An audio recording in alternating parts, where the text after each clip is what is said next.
नमस्कार, कैसे हो आप लोग। आज इस वीडियो में हम जानेंगे सिंघारा, जिसको वाटर जेस्टेंट बोलते हैं, इसका मेडिसिनल वैल्यू, डोज कितना लेना चाहिए और इसका गुणधर्म क्या है, आयुर्वेद शास्त्र में इसको कैसे बखान किया गया है, आयुर्वेद शास्त्रों का मत क्या है, इन सारी चीज़ों को हम जानेंगे।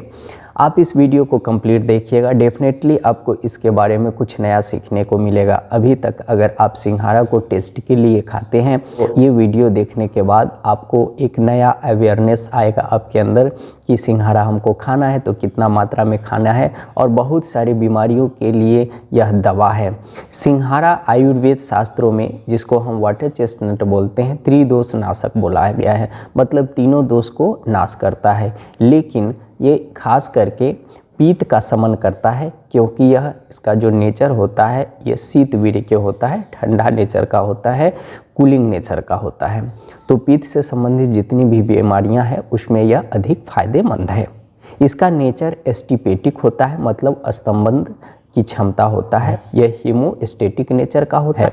यह सिर्फ ठंडे के मौसम में ही मिलता है, इसलिए आप इसको ठंडे के मौसम में तो भरपूर यूज कीजिए ही, साथ में इसको ड्राई करके आप रख देंगे तो आपको दूसरे मौसम में भी आप इसका यूज कर सकते हैं। और ये सूखा फॉर्म में बाज़ार में भी आपको मिल जाता है। सिंघारे में बहुत सारे मिनरल्स और विटामिन्स होते हैं, साथ में विटामिन सी, एंटीऑक्सीडेंट होते हैं। मिनरल्स विटामिन्स की बात करें तो यह calcium, iron, magnesium, sulphur, iodine जैसे भरपूर है इसमें। तो आइए हम जानेंगे इसका कि मात्रा कितना लेना चाहिए। अगर आप ज़्यादा मात्रा में लेते हैं तो एस्टिपेटिक नेचर के होने के कारण आपको जो है कब्ज की प्रॉब्लम हो सकती है। एक्चुअली इसमें फाइबर तो होता है, लेकिन इसका स्वभाव जो है स्तंभक की होता है, इसलिए अधिक मात्रा में नहीं लेना चाहिए। ये 50 ग्राम से 60 ग्राम की मात्रा में अगर लेते हैं तो बहुत अच्छा है। कच्चा अगर सिंघारा लेते हैं तो कच्चा सिंघारा में वाटर कंटेंट से ज़्यादा होता है, तो कच्चा सिंघारा आपको जब भी लेना है तो खाना खाने से पहले लेना है। अगर बॉयल किया हुआ सिंघारा है तो उसको आपको खाना खाने के 1-1.5 घंटे बाद लीजिए। अगर सिंघारे का जो सीड्स है उसको ड्राई करके जो पाउडर बना लेते हैं, अगर वो लेते हैं आप, तो वो आपको 5 ग्राम की मात्रा तक लेना। कुछ सावधानियां हैं वो भी आपको जानना चाहिए। सिंघारा खाने के बाद आप कभी भी पानी मत पीजिए। अगर सिंघारा खा के पानी पीते हैं तो आपकी कफ की वृद्धि होती है और सर्दी, जुकाम, खांसी की प्रॉब्लम हो सकती है। हो गया, तो ये हो गया डोज और सावधानियां इसको खाने के लिए।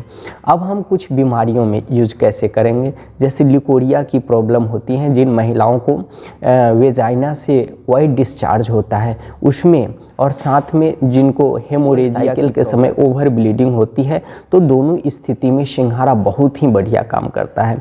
अगर आप डायबिटिक नहीं है तो सिंघारा में इक्वल क्वांटिटी में आप बड़े वाला मिश्री का पाउडर मिला लीजिए और 1-1 चम्मच सुबह शाम गुनगुना दूध के साथ खाइए। आप देखेंगे कि चमत्कारिक प्रभाव इसका। जिन पुरुषों को सेक्स संबंधित प्रॉब्लम है, चाहे इरेक्टाइल डिस्फंक्शनल का प्रॉब्लम हो, प्री मेच्योर एजुकुलेशन का प्रॉब्लम हो, अलोज एस्पर्मिया, अजो एस्पर्मिया, आप जितना सिंघारा का क्वांटिटी लेंगे उतना ही शतावरी का, और फिर उतना ही मात्रा में आपको मिक्स कर लेना है बड़े वाले मिश्री का चूर्ण। ये तीनों चूर्ण को बराबर क्वांटिटी में मिक्स करके सुबह शाम 1-1 चम्मच, लगभग 5 ग्राम की मात्रा आपको लेना है। तो ये अद्भुत काम करेगा। इसमें थायराइड के लिए ये रामबाण चीज़ होता है, क्योंकि इसमें आयोडीन इतना है, तो खास करके जो हाइपोथायराइडिज्म को प्रॉब्लम है, जिनको आयोडीन डिफिशिएंसी के कारण होता है, वो थायराइड वाले भी अगर सुबह शाम 1-1 चम्मच अगर ले रहे हैं, अगर कच्चा मिलता है तो कच्चा खाइए, लेकिन हमेशा ध्यान रखना है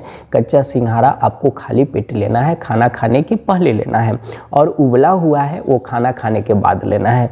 और अगर ड्राई फॉर्म में पाउडर है तो 5 से 7 ग्राम की मात्रा आप सुबह शाम ले सकते हैं आप।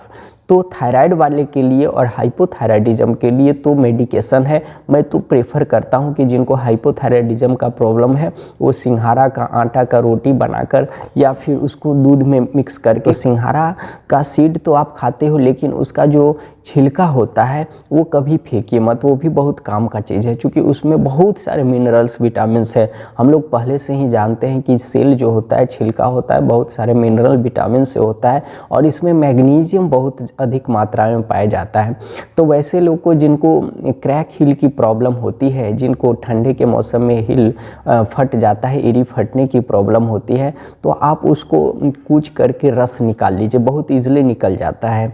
और निकालने के बाद जितना रस है उतना ही मात्रा में आप या तो गाय का घी मिलाइए या फिर अरंडी का तेल, जिसको कैस्टर ऑयल बोलते हैं, उसको मिला करके और एक पेस्ट जैसा बना के रख लीजिए। शाम को सोने के समय जब आप सोते हैं उससे पहले आप उसको बढ़िया से अप्लाई करिए और अप्लाई करने के बाद ऊपर से सॉक्स पहन लीजिए।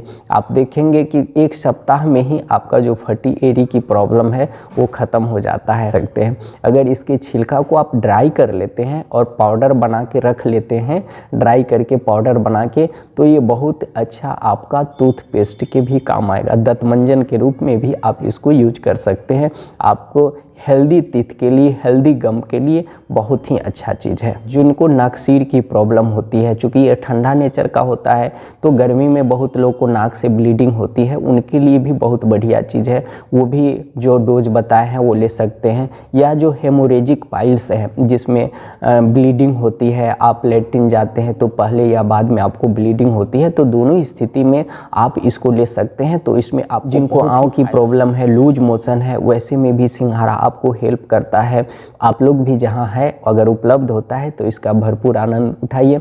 और सिंघाड़ा से संबंधित और कोई जानकारी अगर आप चाहिए तो कमेंट कीजिए ना, क्यों नहीं कमेंट करते हैं, कमेंट करके पूछ लीजिए। जो भी वीडियो मैं बनाता हूं अगर कुछ समझ में नहीं आता है, कुछ डाउट रह जाता है तो आप कमेंट कीजिए, मैं डेफिनेटली आपको रिप्लाई दूंगा। आप अपना पूरा ख्याल रखिए और आप हमेशा स्वस्थ रहिए। मेरी यही शुभकामनाएं आपके साथ। Stay happy, stay healthy. नमस्कार।